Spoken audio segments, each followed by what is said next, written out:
Olá, bom dia, boa tarde ou boa noite, tudo bem com vocês aí? Então hoje aí nós vamos falar com vocês aí um pouquinho sobre farmacologia. Vou iniciar para vocês aí um novo bloco. Depois a gente vai falar de antineosplásico, de algumas medicações, mas primeiro eu só vou aí relembrar para vocês como o fármaco funciona dentro do nosso organismo. Só vou relembrar aí com vocês como nós podemos utilizar o fármaco dentro do nosso organismo. Então, quando eu tomo um remédio na veia, via oral, qualquer for a via, meu remédio passa por 4 etapas. Vocês lembram disso? Que é a absorção, a distribuição, o metabolismo e a excreção. Primeiramente, a absorção. O que é a absorção? A absorção é um processo no qual o fármaco ocorre a passagem do fármaco de sua via administrativa para a corrente sanguínea. O que significa isso? É como o fármaco entra no meu organismo e cai na corrente sanguínea. Algumas formas que a gente tem desse fármaco. Eu posso utilizar esse fármaco via oral. Então, se eu entregar para vocês um paracetamol VO, é um fármaco via oral. Ele vai ele entra pela cavidade oral, vai até o estômago, é absorvido no estômago, no intestino, e depois disso aí cai na corrente sanguínea. Eu posso ter um fármaco aí sublingual, então qualquer sistema digestório, ou retal, que aí faz parte do sistema digestório. Então, são as 3 formas de absorção via oral, via sistema digestório. Então ele pode ser via oral, via sublingual ou via retal. Então até o final do sistema digestório eu tenho esses tipos de absorção. Eu posso ter as absorções epiteliais, que é pela vagina, pela mucosa nasal e pela pele. Então uma pomada ectópica, uma pomada para a parte da pele, ela é uma absorção via pele. Pela parte vaginal, uma pomada aí para candidíase, uma pomada aí para a região vaginal. E eu também posso ter aí uma absorção pela mucosa nasal. Por exemplo, aí quando eu faço um soro ou quando eu faço uma inalação, minha mucosa nasal ela absorve e realiza aí essa parte.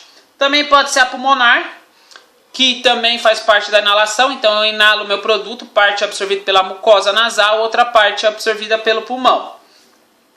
Parenterais ou injetáveis. Então posso ter a subcutânea, quando aí eu utilizo a derme e a epiderme. Eu posso ter a intramuscular, por exemplo, bezetacil é intramuscular, eu vou chegar no músculo, do músculo vai para a minha veia. Ou eu posso ter ela intravenosa, então quando eu pego um acesso aí e jogo direto na minha corrente sanguínea. Então são por esses locais aí que eu posso realizar a minha absorção. E a distribuição? Após essa absorção, o que acontece? Acontece a distribuição. Então, o que é a distribuição? Esses fármacos são distribuídos através da corrente sanguínea no meu organismo, certo?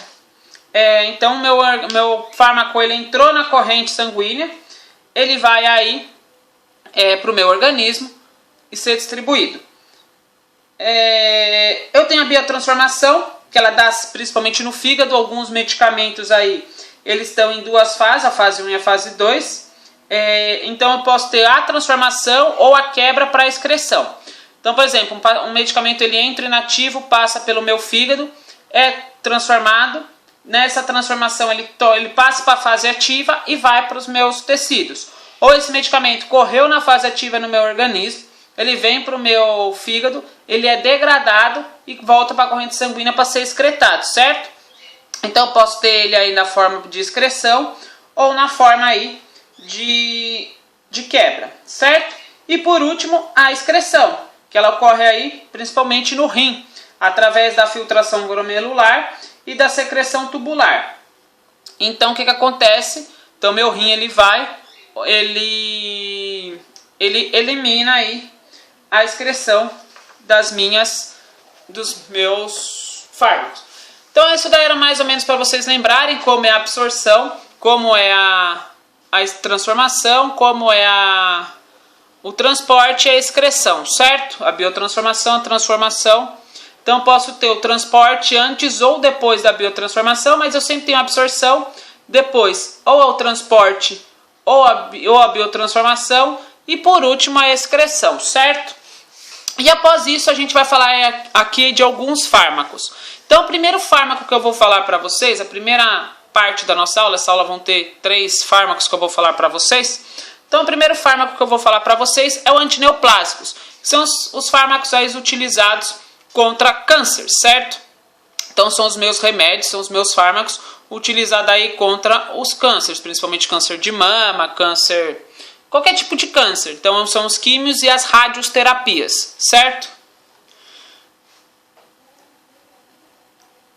Então nós vamos aí analisar primeiramente o antineoplásico. Então o que são os antineoplásicos? Os antineoplásicos são os quimioterápicos, certo? Eles podem ter ações seletivas sobre organismos ou não, ou eles podem atacar qualquer tipo de célula. Então ele pode ter um amplo aspecto de atividade, certo? Então eles podem ser seletivos, então eu posso pegar o meu fármaco e ir direto à minha célula que eu quero, ir direto ao local que eu quero atacar, e direto ao local que eu quero realizar aí o meu ataque na minha célula, ou simplesmente ele pode aí matar todas as células, tanto as cancerígenas quanto as células boas. Com isso aí, ele acaba realizando uma morte não seletiva. Pode ter a morte seletiva e a morte não seletiva. A seletiva ele sabe o que está atacando, ele sabe as células que ele está destruindo. A não seletiva ele simplesmente vai lá e ataca todas as células do organismo, certo? Ele tem um amplo espectro de atividade, então ele tem um amplo aspecto para se realizar a farmacoterapia. Ele tem um amplo aspecto aí de seletividade. E importante contra infecções e câncer. Eles podem ser utilizados contra infecções, mas são muito mais utilizados aí contra o câncer. Então eles podem aí ser muito utilizados contra o câncer, que aí daqui a pouco vocês vão ver que eles têm alguns efeitos colaterais. Então, o que eu preciso saber em relação a isso? Eu preciso saber da vida celular, que é um processo dependente da obtenção de energia. Então minha vida celular aí é um processo dependente de obtenção de energia, que com isso ele tem um processamento e utilização de energia sem a qual não há realização do trabalho pelos ser vivos. Então minha vida celular ela depende de energia, que é o ATP, o ciclo de Krebs. Vocês devem ter lembrado disso da época da escola, que eu tenho a energia da minha célula é o ATP, certo? Eu posso ter a energia rápida, então que tem duas atividades de energia, que é a ATP, ou a que a gente utiliza, que é a de 32, que aí entra no ciclo de Krebs, tudo isso. Essa de dois ATPs, né, que é a unidade de energia, é quando vocês estão pegando aquela subida, assim, aquela que vocês enfrentam, tipo aquela subida do quartel de Itu, assim, que vocês estão de bicicleta, vocês falam, não, estou na metade da subida, vou continuar pedalando. E vai, parece que a perna queima, parece que a perna está pegando fogo. Isso aí é um processo de 2 ATPs, de pouca energia, porque produz ácido lático. E quando a gente come normalmente, quando a gente se alimenta normalmente, tem aquela energia que precisa, e vai fazer uma caminhada e continua caminhando aí por um bom período, essa é a energia com maior quantidade, que é de 32 ATP, certo? Tem a existência aí do metabolismo, ou seja, das reações químicas que mantêm a manutenção de vida. É isso que eu falei, o ciclo de Krebs, a quebra de energia, a utilização de energia aí que nós temos, certo? Eu tenho o anabolismo, que é a síntese da minha célula, que é a produção da minha célula, que é quando eu tenho uma célula nova. Ou tenho o catabolismo, que é a morte da minha célula, que é a degradação da minha energia, da minha célula, certo? Então aqui para vocês verem, são um ciclo celular, para vocês terem uma ideia do que é um ciclo celular. Eu tenho a fase G1, a fase S, a G2 e a M. Então são as fases aí até a produção de uma nova célula. Isso é um metabolismo, certo? Não é um catabolismo. Eu estou sintetizando uma nova célula. Tudo isso aí tem produção de energia, tudo isso daí vem a mitose, que vocês lembram, que eu pego o DNA, divido em 2, desse DNA que é a fase M, desse DNA eu vou para a multiplicação, para a formação de novas células, formação de novos núcleos, novas células, e com isso eu tenho a minha replicação celular. O que é a neoplasia? O que é o câncer? Certo? Então a gente vai falar agora do câncer. O que é? É uma doença, por que eu falei primeiro de vida celular? Porque a célula ela sabe o que produzir. A célula ela sabe como se reproduzir. e a célula sabe o que produzir. Então minha célula, ela sabe o jeito que ela tem que se produzir através da leitura do meu DNA, certo? E sabe qual é a função dela no meu organismo. Por exemplo, eu tenho aí as células do pâncreas, elas sabem o que tem que excretar.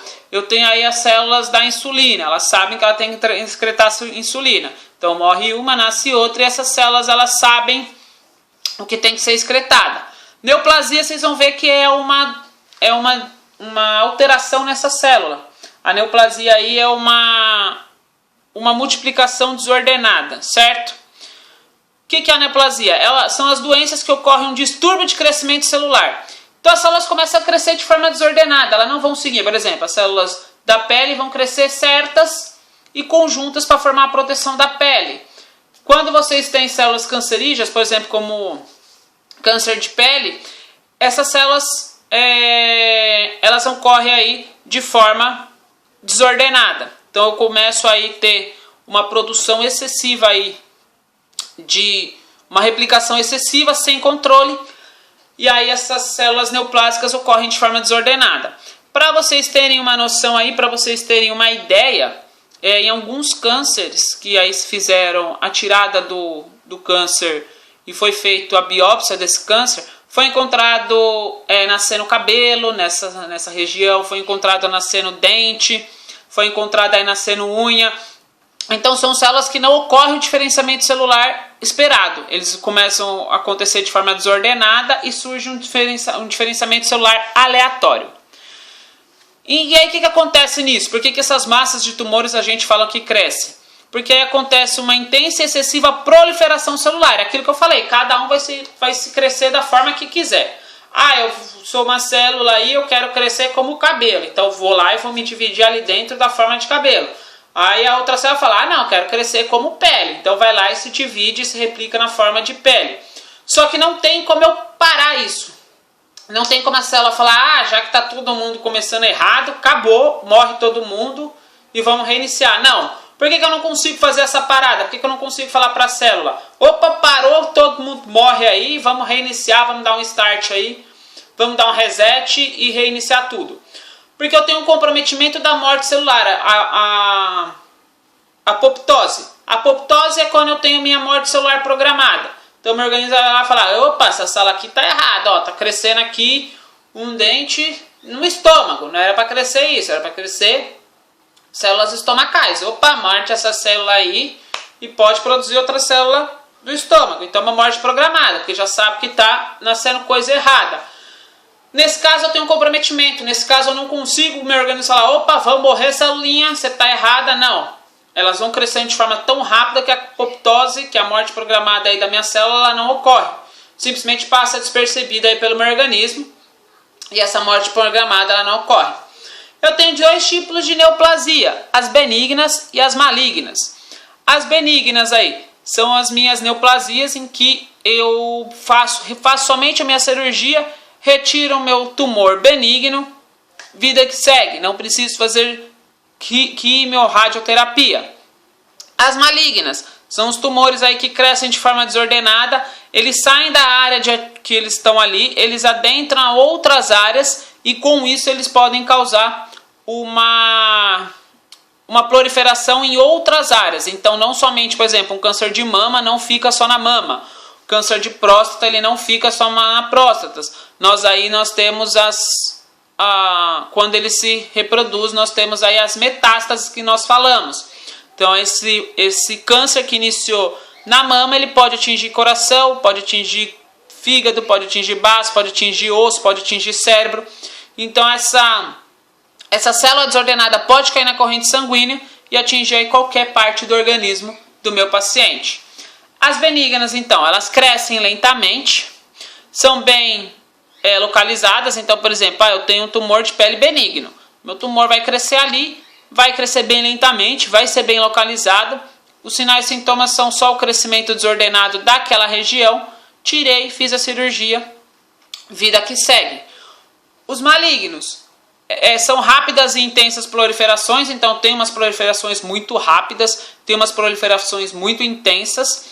Pode disseminar aí pelo organismo, então, como eu disse para vocês, pode aí ter as metástases, principalmente metástase óssea e cerebral. Então pode acontecer principalmente metástase no osso e no cérebro, certo? Surgir novas células cancerígenas no osso e no cérebro e podem ser letais. Câncer leva à morte. Um exemplo que nós temos aí é aquele cara lá do Marcelo Rezende, o jornalista, teve câncer, não quis fazer o tratamento com quimioterápicos, com radioterápicos. Com isso ele acabou aí tendo metástase cerebral, metástase no fígado e aí acabou vindo a óbito. Então elas podem ser letais e crescem e levam a óbito de forma muito rápida. Tumor benigno, aqui para vocês terem uma ideia. O tumor benigno ele se mantém ali dentro da minha célula, eu mantenho ele no meu local específico, eu mantenho ele comigo, certo? Então eu mantenho o meu tumor crescendo nessa área. Tumor maligno, eu tenho um crescimento desordenado, as células estão se desprendendo dessa minha região, caindo na corrente sanguínea, podendo atingir outros órgãos do meu organismo. Por que isso acontece? Por que o tumor acontece? Por que o câncer acontece? Porque ele é determinado por uma mutação genética, então uma alteração aí na leitura do meu DNA aconteceu. Vou pegar um exemplo de tumor de pele. Aí a gente está lá na praia, toma sol 1, 2, 3 dias, 1 ano, 2 anos, 10 anos, mas nunca passou um protetor. Nunca passamos protetor solares, nunca passou aí um protetor de 3 em 3 horas, nunca fez a proteção na pele. O sol vai produzindo a vitamina D? Vai, mas queima a pele, certo? Queima e descasca, queima e descasca.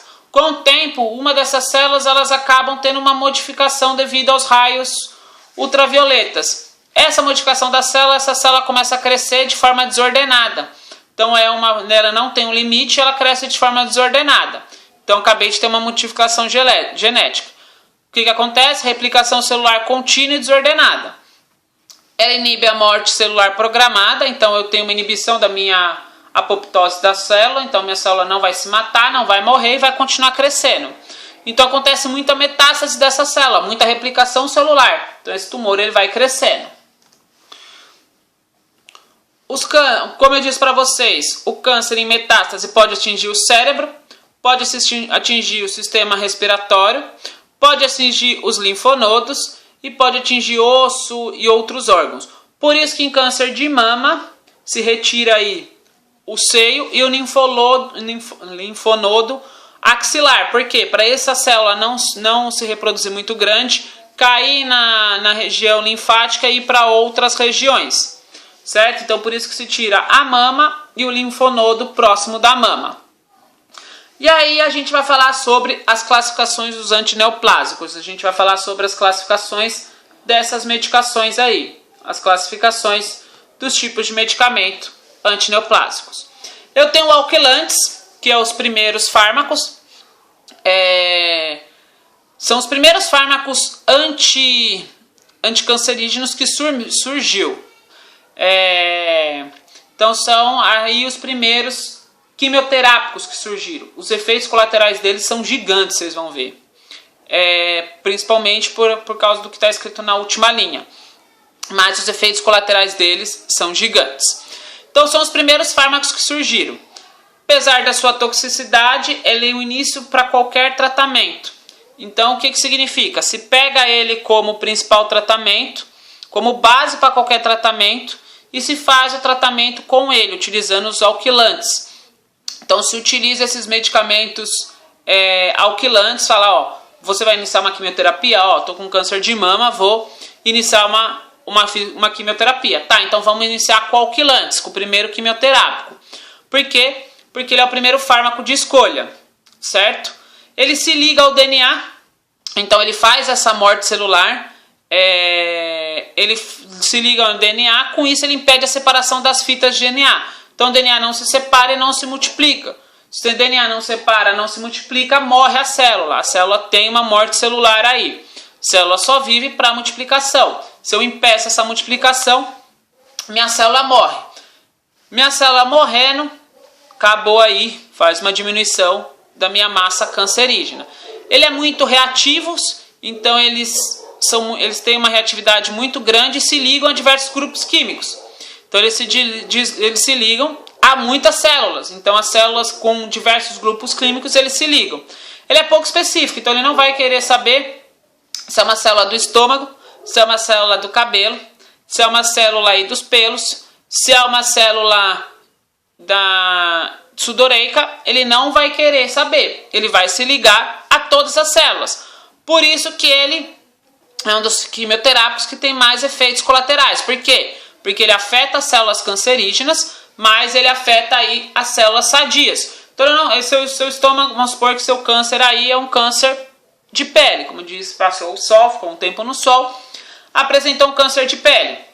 Vocês iniciam o tratamento aí com alquilante. Esse alquilante não vai querer saber se, seu câncer, se a sua célula está crescendo de forma desordenada, muito rápida na pele, ou se o cabelo também está crescendo de forma muito rápida, que é um que cresce, também ele vai se ligar e matar essa célula. Célula da unha, célula estomacal, célula intestinal. Por isso que, quando se faz o tratamento quimioterápico com alquilantes, se espera aí a perda dos pelos, de todos os pelos corpóreos, que são os que mais crescem. Por isso que tem muita diarreia e vômito, porque se afeta as células estomacais e intestinais. Por isso que esses alquilantes são os medicamentos que têm mais efeitos colaterais aí. Reações adversas. Qual que é as principais reações? Vômitos. Então eu apresento muito vômitos. Por quê? Porque ele vai atacar minhas células estomacais, vai causar uma irritação gástrica, então meu paciente vai vomitar bastante. Diarreia, exatamente por causa daquilo que eu falei agora há pouco para vocês. Meu paciente aí vai começar a apresentar diarreia. Meu paciente vai começar a não ter o crescimento esperado das células intestinais. Esse não crescimento das células intestinais diminui a célula, diminui aí uma flora bacteriana ou outra intestinal. Com isso aí, causa muita diarreia. Redução dos leucócitos e eritrócitos. Então, causa uma imunodepressão no meu paciente. A diminuição das células de defesa do meu paciente cai bastante. Meu paciente fica muito suscetível a doenças. Por isso que pacientes que fazem tratamentos quimioterápicos utilizam máscaras, por causa da imunodepressão. Certo? Hoje em dia todos nós estamos utilizando. Mas pacientes com uso de quimioterápicos utilizam máscaras devido a essa imunodepressão. Então esses são aí os alquilantes, é a ciclofosfamida e o decarbazina. Então aí eles se ligam nessa célula de DNA, vocês estão vendo aqui, eles fazem essa ligação na célula de DNA, o DNA vem se quebrando, aqui ele não tem separação. Não tendo separação, minha célula acaba aqui, ele não se separa inteira a fita, essa célula não se reproduz Antimetabólicos.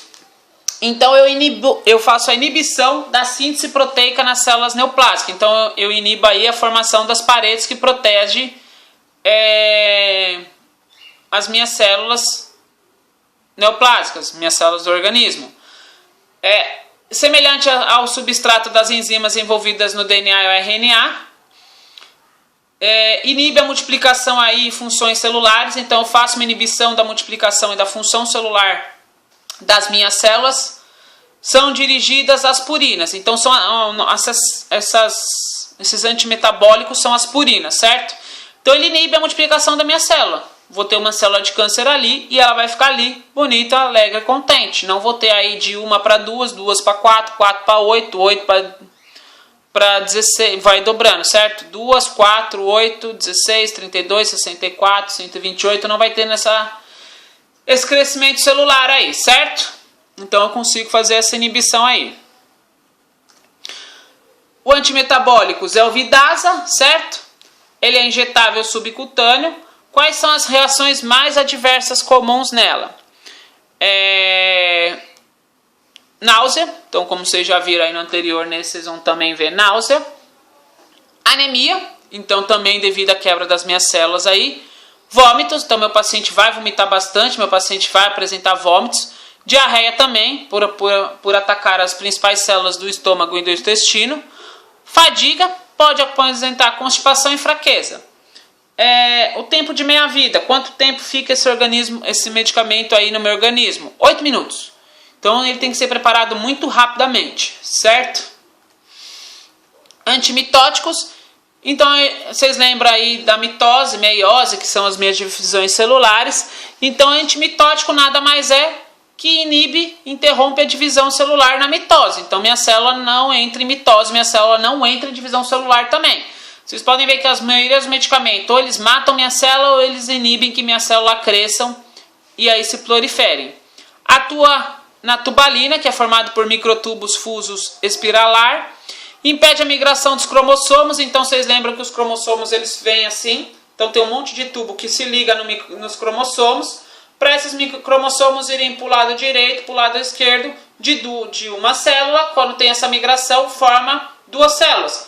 Então eu atuo aqui na tubalina, então eu não deixo esses microtúbulos que vão se ligar no meu cromossomo se juntarem no meu cromossomo e puxarem os 4 cromossomos para ficar 2 de cada lado.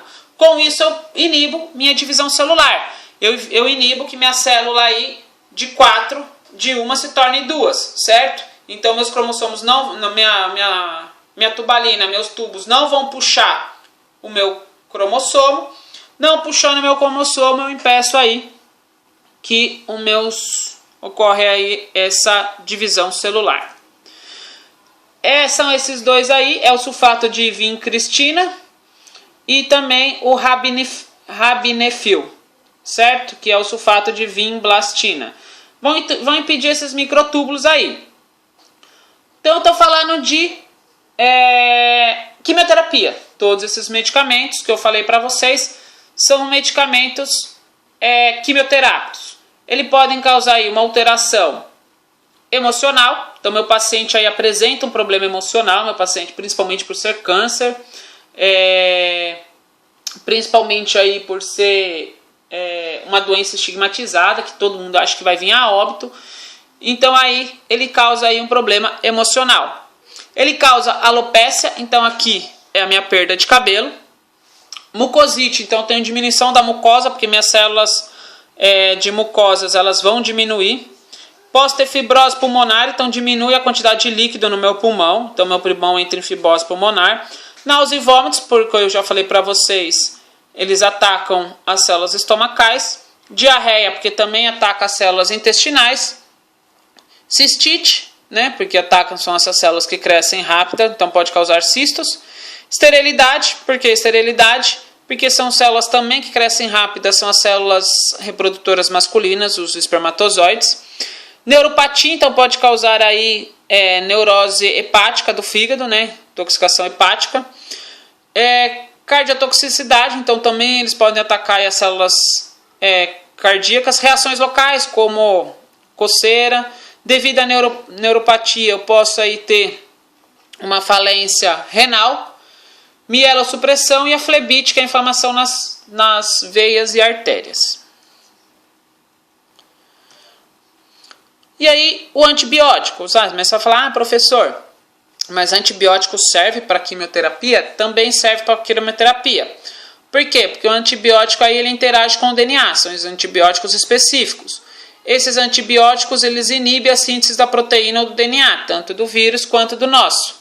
Então, dependendo do grupamento químico, pode apresentar outro mecanismo. Pode ter uma inibição enzimática, uma inibição de função de ADN ou uma alquilação.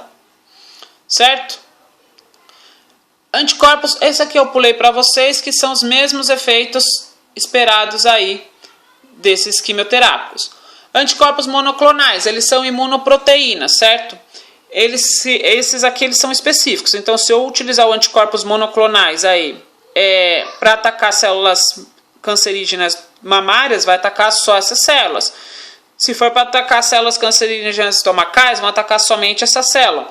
Então, ele tem uma especificidade, ele reconhece e se liga ao antígeno específico. Então, ele apresenta uma resposta imunológica.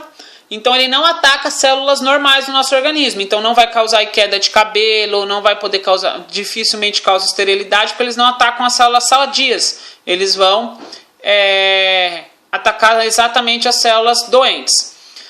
Efeitos tóxicos são menores.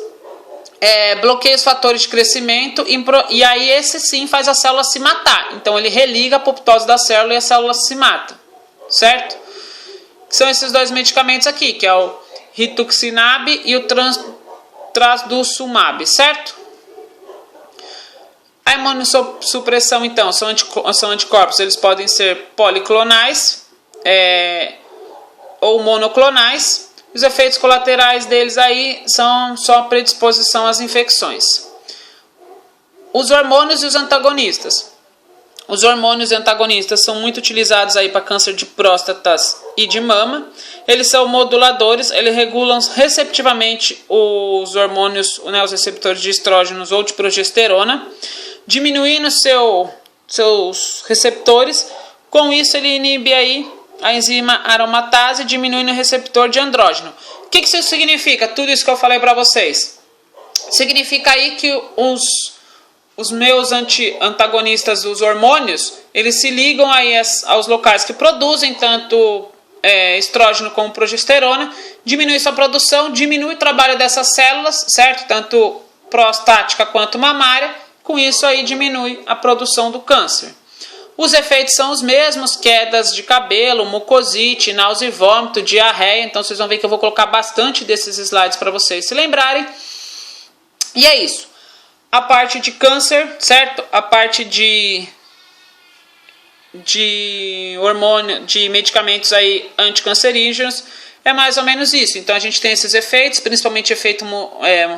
quais são os efeitos que eu tenho que lembrar dos meus medicamentos aí? Do anticancerígeno, dos medicamentos para o câncer? Náusea, vômito, mucosite, diarreia, principalmente o emocional, porque é um câncer, é uma doença estigmatizada. Náusea e vômito, diarreia, certo? E alopecia. Paciente característico aí de câncer perde cabelo, perde sobrancelha, perde pelos, então você vai ver aí que ele tem essas perdas desses pelos, certo? Então, por enquanto, de medicamento aí, parte cancerígena é isso, certo? Então, esse daí foi os nossos antineoplásicos. Então, esses daí são os principais medicamentos antineoplásicos que fazem a nossa quimioterapia, certo?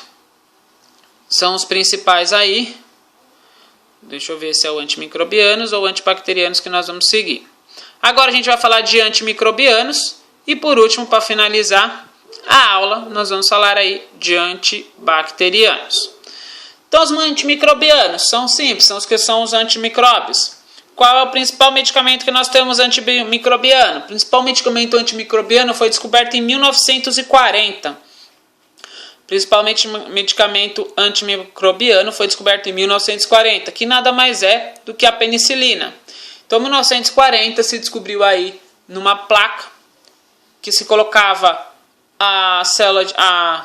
as bactérias e esse fungo que produz a penicilina, e em volta desse fungo aí que produz a penicilina não se crescia nada. Então falaram, opa, peraí que tem alguma coisa nesse fungo. Foram estudar, descobriram aí em 1940 a penicilina, certo? Então foi utilizada aí como arsenal terapêutico. Só que aí, como se utiliza muito o antimicrobiano, os micróbios, as bactérias começam a produzir aí resistência. A gente está em 2020, 1940 tem muito tempo, 80 anos. E 80 anos as bactérias vão sofrendo mutações e acaba aí tendo resistência a esses tipos de antimicrobianos. Então a gente tem aí as resistências bacterianas. Principal mecanismo de resistência bacteriana, a enzima beta-lactamase bacteriana. Então a bactéria produz essa enzima, a beta-lactamase. Com a produção dessa enzima, o meu antibacteriano, a minha penicilina, não consegue atingir aí o meu organismo. Então eu tenho que ter aí também, eu vou ter a hidrolazina e o anel beta-lactâmico da penicilina. Então as bactérias sempre conseguem aí se defender do meu antibacteriano, do meu antimicrobiano. O que isso significa? Bactéria multiresistente, que a gente tem aí HPC. Por isso que nós temos que ter a utilização racional do antibiótico. Por que isso? Porque se eu estou com uma dor de garganta hoje, vou lá e tomo um antibiótico. Tomo por 3 dias, melhora minha dor de garganta, paro de tomar. Dali um mês, volta minha dor de garganta. Tomo antibiótico mais 3 dias, melhora, paro de tomar. Eu estou fazendo o quê? Seleção natural das minhas bactérias. Estou matando as mais frágeis e mantendo as mais resistentes ao antibiótico aí contra elas. Então, por isso que tem que ter aí uma utilização racional do meu antibiótico. Certo? Por que acontece a resistência aos antimicrobianos? Por que eu tenho uma resistência aí a antibióticos? Primeiramente, tem que acontecer muito desses fatores. Falta de comprometimento. Então, chega lá, a Dona Maria, chega lá pra gente, o médico passa aí penicilina para tomar 4 vezes a injeção de penicilina. Vai a primeira vez, toma a injeção, sente muita dor, porque penicilina dói, dá uma melhorada, vai a segunda vez, toma a segunda injeção, dá uma outra boa melhorada aí, acha que já está curado, não aparece mais no tratamento. Larga o tratamento. Significa o quê? Que meu paciente acaba aí de fazer uma seleção natural das minhas bactérias. Então essa bactéria aí se torna multiresistente. Vigilância fraca. Significa o quê? Eu consigo aí em algumas farmácias comprar antibióticos sem receita. Era para acontecer? Não. Não era para acontecer. Eu teria que ir lá e ter receita nas farmácias para comprar o meu antibiótico. Não era para acontecer de eu conseguir chegar na farmácia A, na farmácia B ou na farmácia C, comprar um antibiótico sem receita. Mas acontece. Má qualidade dos medicamentos. O que isso significa? O antibiótico aí, a linha do similar, em que o antibiótico se muda as cadeias dele, se muda as colocações de cadeias do antibiótico, esse antibiótico cai muito a qualidade, mas aí a empresa pode produzir porque não é o patente não é igual à fórmula do medicamento principal, da patente principal. Uso irracional do medicamento, como eu disse para vocês, a Dona Maria sente uma dor de garganta, consegue comprar um antibiótico devido à vigilância fraca, toma por 3 dias, melhora e não toma mais. Falta do controle da infecção, então eu não realizo o controle adequado dessa infecção, tomo remédio 3 dias, melhor falar, o médico não sabe de nada, eu já estou melhor. E pesquisa insuficiente, eu não realizo as pesquisas adequadas desse medicamento, que acarreta aí numa seleção natural das minhas bactérias. Então, o que é a terapia antimicrobiana? Tem se tornado cada vez mais complicado devido ao aumento da taxa de resistências aos antimicrobianos e o número cresce de pacientes com doenças graves. Principalmente a taxa de infecção hospitalar, de UTI, ela é até 70%. Então, são organismos aí multiresistentes a mais drogas. Nossa querida KPC, Klebsiella pulmonaris, certo? A Klebsiella, KPC, é uma das bactérias aí multiresistentes, certo? Então, como eu adquiro essa bactéria aí? Ela pode ser em ambiente hospitalar, e aí ela pode seguir várias linhas. Eu posso ter uma infecção cruzada, eu posso ocorrer ela aí propagação dentro de uma UTI, eu posso acontecer fora do hospital, ou eu posso acontecer aí com imunidade baixa, com um tratamento incorreto, um grupo de risco, e aí volta a contaminação. Vamos ser honestos aí, o mesmo ciclo aí que a gente está vivendo hoje do Covid, certo? Então eu posso aí ter uma contaminação dentro ou fora devido a diversos fatores aí. E desde 2010, antimicrobianos não podem aí ser vendidos sem receita, certo? Para evitar aí as bactérias multiresistentes. Então isso aí era só para vocês terem uma ideia, nós já vamos entrar aí nos medicamentos antibacterianos. Então a gente já falou aí um pouquinho dos antimicrobianos. Os antibacterianos também são iguais, que é os antibióticos, certo? Então conforme elas podem se classificar conforme o mecanismo de ação. Então conforme o meu remédio atua naquela região, ele se classifica, ou conforme sua estrutura química. Então como funciona? Eu tenho aí os antibacterianos que impedem a síntese da parede celular bacteriana. Produzido na década de 30, 40, como eu disse para vocês, a penicilina.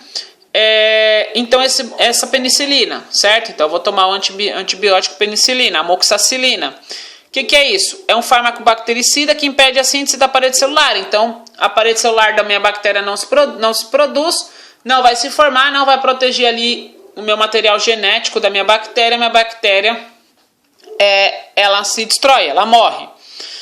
E aí causa a destruição da parede celular por inibição de enzima. Então, minha bactéria tem a multiplicação do seu DNA, não fecha ela, não fechando aí seria a mesma coisa que a gente não tivesse a pele para proteger, a pele e os músculos para nos proteger.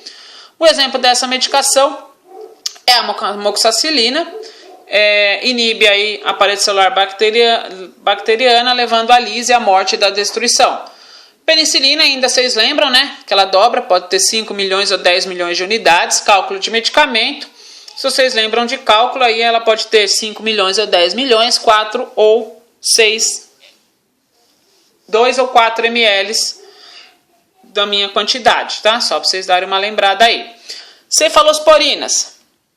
É originária de metabólito de um fungo, semelhante à estrutura da penicilina, então ela atua do mesmo jeito. Como eu disse para vocês, aqueles fungos que cresceram e não crescia a bactéria em volta deles, foram observar o que era, um deles também era a cefalosporina.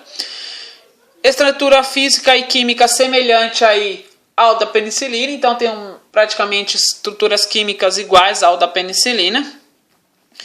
Cefalexina e ceftriaxona são dois antibióticos muito conhecidos, muito utilizados. São antibióticos aí de primeira escolha também, assim como a penicilina, cefalexina e ceftriaxona. São antibióticos de primeira escolha, certo? Então aqui é para vocês verem, essa é a cefalexina. Esse é o medicamento aí, cefalexina. Então são o nosso antibiótico aí de primeira escolha. É o antibiótico aí que eu opto por tratar imediatamente, certo? Além disso, eu tenho o carbapenens. Então esses carbapenens aí são também antibióticos de segunda geração. Significa o quê? Que são antibióticos de segunda escolha. Sendo antibióticos de segunda geração, eu posso escolher quando eu vou utilizar eles. Então são antibióticos de segunda escolha. Eles pertencem ao beta-lactâmicos aí. Tem os mesmos efeitos de ações dos anteriores, que eles inibem aí o crescimento, como eu disse para vocês. Inibe o crescimento aí que está aqui para vocês, ó. Ele inibe aí o crescimento da síntese da parede celular bacteriana. Então, esses medicamentos aqui também inibem o crescimento da parede celular bacteriana. Muito conhecido também, que é o de segunda escolha, que é o meropenem. Na minha área em que eu trabalho, que é a UTI pediátrica, se utiliza muito o meropenem. Certo? Ele é assim, 500 mg, eu faço a diluição dele, diluo em 5, tenho 100 mg por ml. Quanto o médico me pedir, eu descubro aí quantas ml eu vou utilizar. Nada mais simples, nada mais fácil do que regra de 3. Monobactâmicos, mesmo mecanismo, inibe a parede da síntese diferencial. Diferente da penicilina e da cefalosporina, que são os principalmente de primeira geração. Só sua forma estrutural. Ele tem aí uma proteção no anel beta-lactâmico. Então, a bactéria consegue ter uma dificuldade maior aí de atingir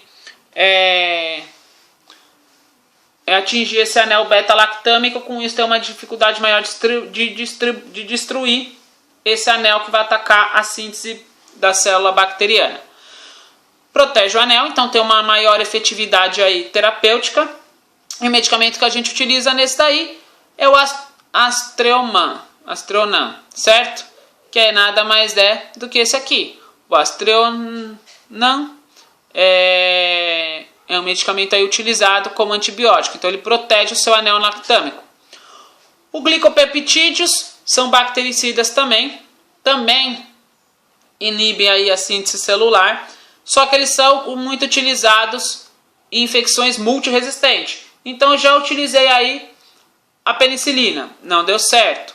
Vou lá e utilizo qual? Ou o Aztreonam ou o meropenem. Utilizei o meropenem, que é o mais comum.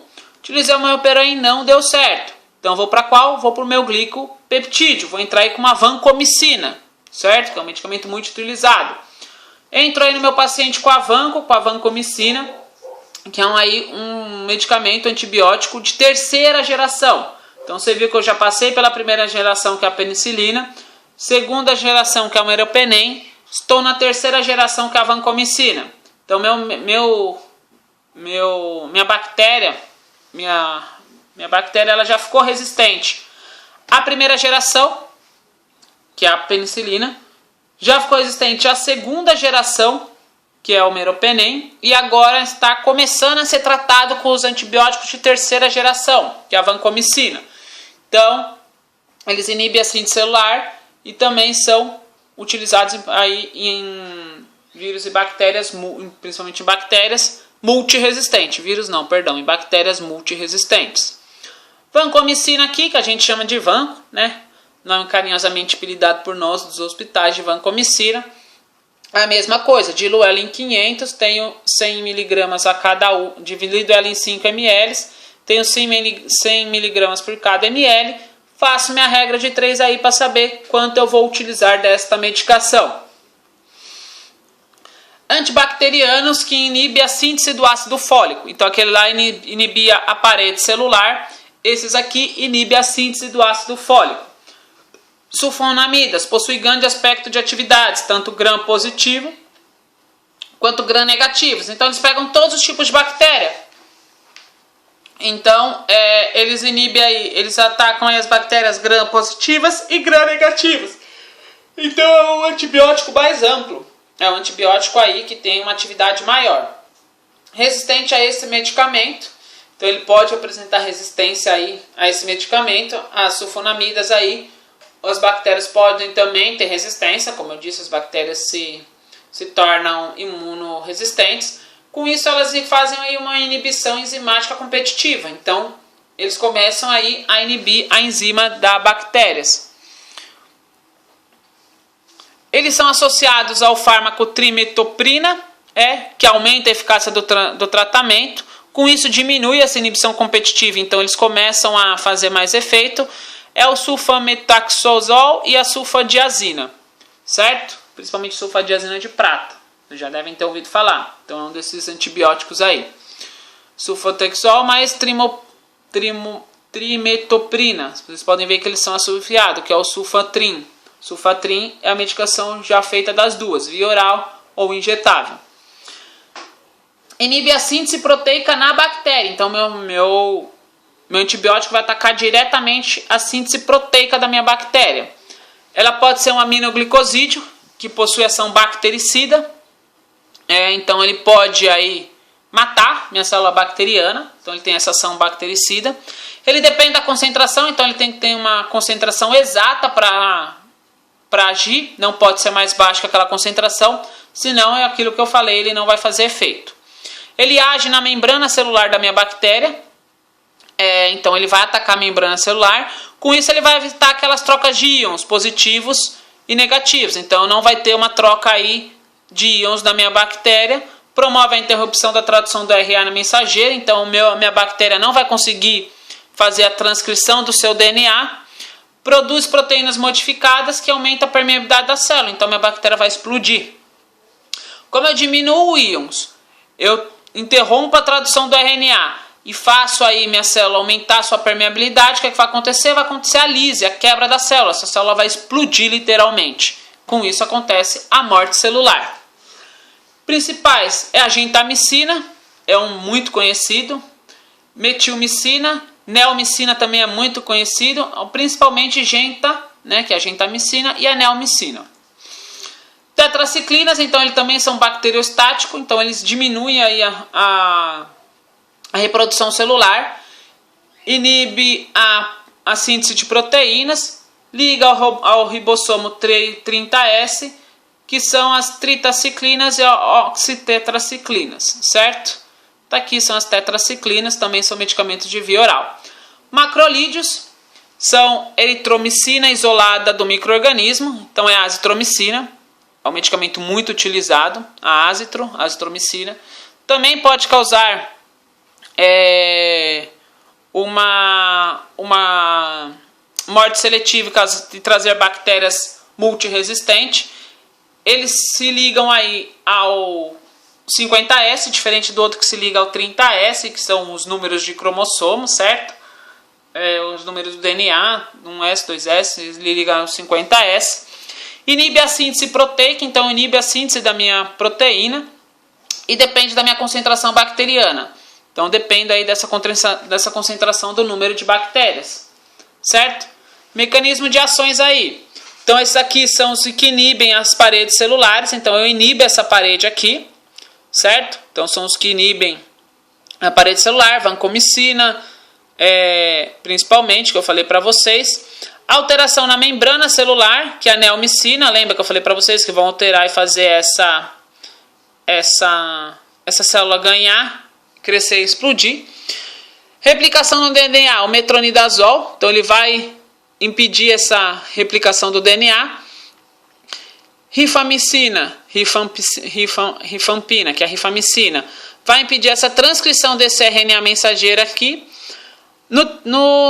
Tem o do 30S, que é a tetraciclinas, então ela impede esse 30S aqui, que são os ribossomos 30S, e impede também os ribossomos 50S, certo? São esses dois aqui. E o antimetabólitos, que atuam aqui dentro da célula, certo? E aí a gente tem o antimicobacterianos, que é as doenças causadas por Mycobacter, principalmente tuberculose e hanseníase. Então essas doenças aí causadas principalmente por tuberculose e hanseníase. A gente tem as isoniazidas, que inibe a biossíntese do ácido micólico, que forma a parede celular. A gente tem a rifampicina, que inibe aí a enzima RNA polimerase. E a pirazanamida, que é um profármaco que transformando em ácido pirazinoico e reduz o pH. Então tem um aí que inibe a formação da parede celular. Eu tenho um que inibe a RNA. E eu tenho um outro esquema que muda o pH do da minha região. Então como eles atuam? Então eu tenho os micobacterianos, que é utilizado no tratamento de doenças infecciosas. Eles podem ser naturais, que são os antibióticos, ou semissintéticos, certo? Então é isso, pessoal. Até amanhã eu envio a pergunta que eu vou utilizar na minha live. Vai ser somente uma live, tá bom? E é isso, pessoal. Muito obrigado e até mais. Tchau, tchau.